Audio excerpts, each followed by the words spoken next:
My name is Dr. Marc Abrams. I'd like to thank you guys for your very hard work in dealing with this ongoing pandemic and trying your best to get the school open as safely as possible. After reviewing the video of the entire BOE meeting last month, I was left slack-jawed by some of the comments from the head of the BOE and from the superintendent.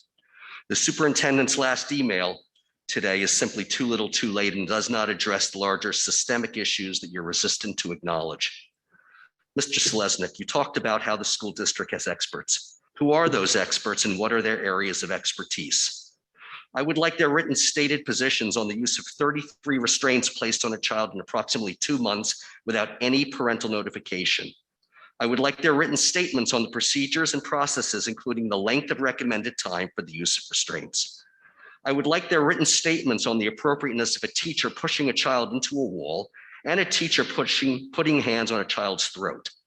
I would like their written statements on why a witness to the choking event was not directly interviewed by the police, but instead only the superintendent and the head of special education.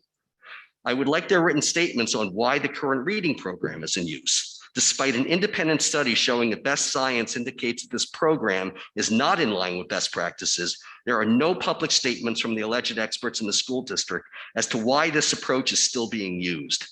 I would like a written statement on whether or not there exists a contract that keeps this reading program in place and places other restrictions on the school district's ability to bring in other outside consultants to help our school district implement best practices based upon science and research. Ms. Schiff, you stated that parents who spoke represented a disconnect from the community at large. Your anecdotal information does not equate with any kind of realistic assessment with which you could have come to your conclusions. Given the district's unstated policies to isolate parents who speak about problems and then not share them with the community at large, it's no wonder that people are now starting to come out of the woodwork and say "you too" in increasing numbers, thereby making your comments look even more disconnected and insensitive. Even worse than that, you talked about how there are no broken or problematic areas of the school system. You talked about how some of these parents misrepresented events.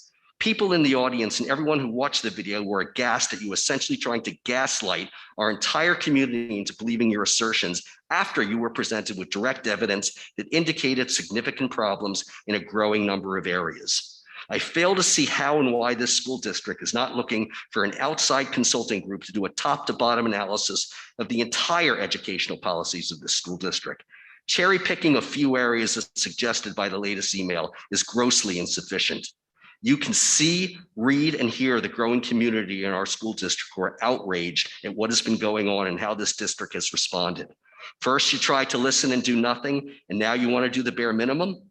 Cost-effective, humane excellence in education for everyone will not happen as long as you continue to stonewall the community that you serve.